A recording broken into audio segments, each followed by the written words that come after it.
You know, if you had told me maybe 4 years ago that in 2025, that not only would we get a new Looney Tunes film, but also be 100% traditionally animated, star professional voice actors instead of celebrities, and release worldwide in theaters, I'd have told you you're crazy. However, had you told me all that 2 years ago, plus that it would probably bomb, I'd say, sad but true.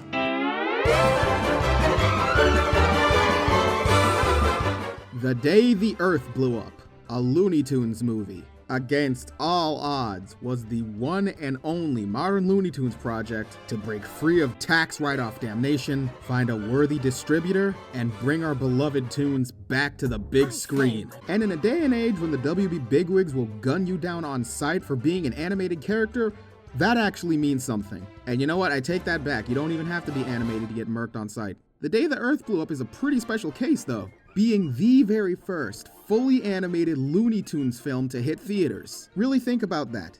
In the 90-plus years they've been around, there's never been a fully animated theatrical release. Yes, you've had the compilation films, but those were more or less collections of the old shorts loosely tied together to form a narrative. And yeah, there was Space Jam, and Back in Action, and HBO Max the movie, I mean, A New Legacy. Can't a lady check her Twitter? Don't just reference modern shit, you idiot! That's not comedy! But those weren't fully animated films. Enter The Day the Earth Blew Up, a project announced way back in 2021. A film based on the new wave of Looney Tunes cartoons at the time, spearheaded by Peter Braungart, the Giga Chad behind Uncle Grandpa. It was originally going to be an HBO Max streaming exclusive. Then it was announced to premiere on the Acme Night programming block. Pete envisioned it as a parody of the sci-fi B movies of the 1950s, like Invasion of the Body Snatchers. Or if you want to get more recent, Killer Clowns from Outer Space. The movie would star Eric Bauza as Daffy Duck and Porky Pig, Candy Milo as Petunia Pig, and feature other pro-industry voice actors? It's Stan. This can't be. Where's Chris Pratt? Dwayne The Rock Johnson? Aquafina? Well, I can't enjoy this movie now. It doesn't have those people with the names from the things that I recognize. No, in all seriousness, how refreshing is it to get pro-industry voice actors top billing in an animated film? Did you know Kevin Michael Richardson was in the Super Mario Brothers movie? Did you know John DiMaggio, Jake the Dog, and Bender himself was in Despicable Me 4?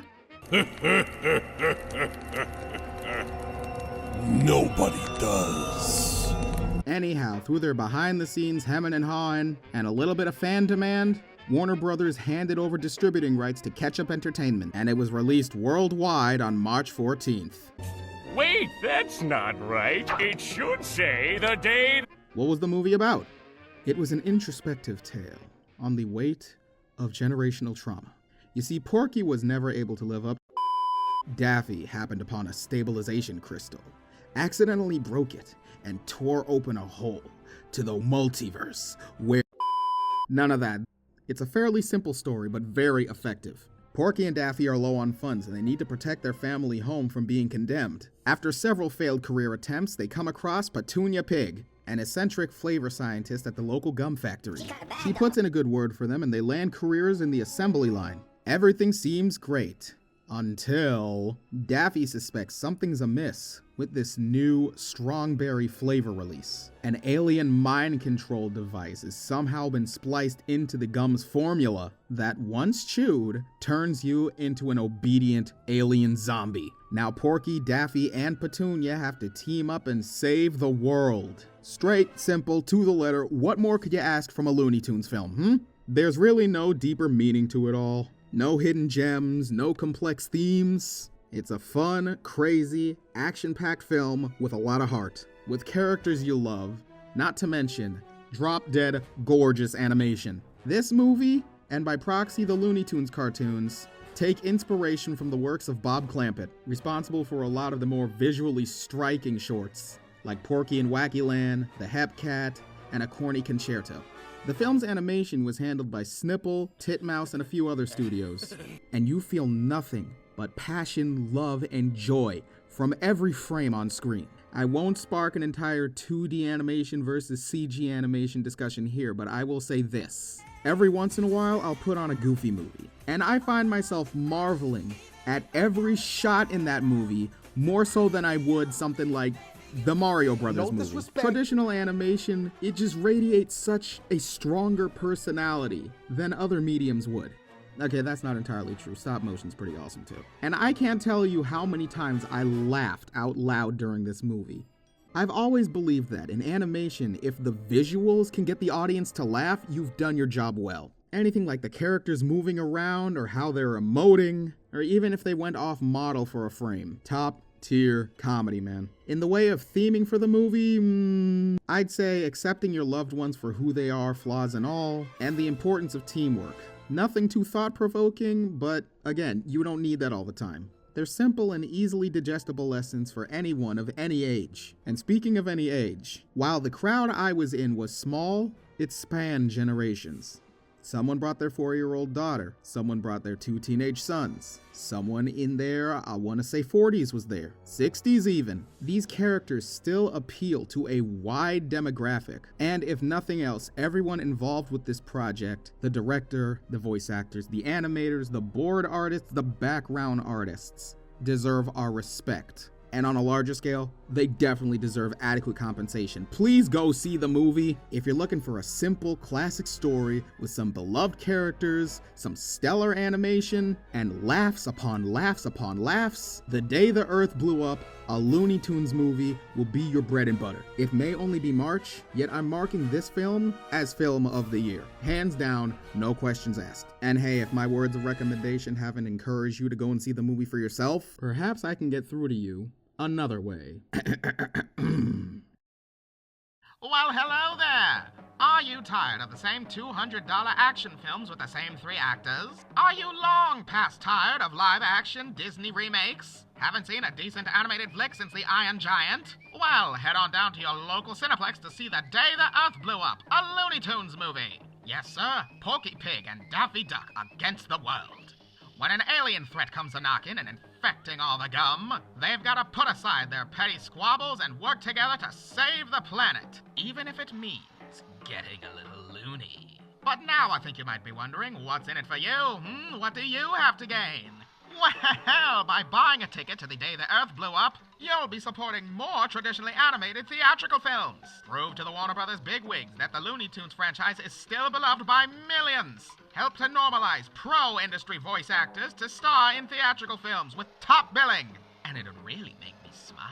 And I hate to be the bearer of bad news, my dear. But should you not go and support this film, you lose any and all complaining rights you may have against Warner Brothers Studios or the Hollywood system in general. You'll get more expensive live-action remakes, more low-effort pandering CGI kids movies with celebrity voices getting top billing. You lose the right to complain about David Zaslav's tax write-offs, validate the WB's anti-animation agenda. You validate the ludicrous notion that animation is strictly for kids. And probably the most unfortunate, you've killed the Looney Tunes. So come one and all and don't delay, go see The Day the Earth Blew Up, a Looney Tunes movie today! Unfortunately, folks, it would appear my 1920s era Radio Man voice was right on the money. HBO Max has axed all the remaining Looney Tunes cartoons from the streaming platform. While it's making a killing ratings-wise, its box office returns are pretty ho-hum. But hey, that's not entirely the audience's fault. As we all know, Warner Brothers nowadays seems to love dragging their feet when it comes to marketing their films. Like, do y'all not want our money? Oh, my bad, I meant they drag their feet when it comes to marketing good films. And over on Reddit, someone who worked on the movie warned that it'd be pulled from most movie theaters. If you're tired of all the tax write-offs, if there was a project in development that's now been canned for money reasons, if your favorite animated show was pulled from the streaming platform, if you desperately want to see traditional animation come back to the big screen, if you want the medium of animation to be respected as a whole, and if you're tired of live-action remakes, superhero films, anything costing over $200 million making it in theaters, it's imperative that you go and see this movie. I get that it's the hip new trend to complain all the time. You have every right to let your opinions be known when Hollywood releases a bad movie, but once in a while, it wouldn't kill you to use all that energy to boost up the legitimately good films. Ones that clearly have heart behind them, not a bunch of suits, algorithms, and charts. Live action Snow White seems to be the talk of the town right now. And I just can't help but think that The Day the Earth Blew Up would be monumentally more successful if there were as many videos praising it as there were videos of people complaining about Snow White. The real irony about that is that all the people on YouTube complaining about it, they're gonna go see live action Snow White. I don't know why they'd waste time and money like that, but they're gonna. Same thing happened to Mufasa. 50 plus videos about how dumb and soulless it is and a disgrace to the company, but it still made bank. I, on the other hand, will put my money where my mouth is, and I will be seeing The Day the Earth Blew Up probably 15 more times before it's gone forever. And if you especially want Coyote vs. Acme to see the light of day, let your wallet do the talking for you. Go see the movie. Cause if you don't, we're gonna get live action Steven Universe, starring Chris Pratt. Well, if you've made it to the end of the video, I really want to thank you. If you like what you saw, please give the video a like, comment down below, share it with your friends, and subscribe for more cool things to come. And hey, if you really like cartoons, you'll really like my next upload. Until we meet again, friend.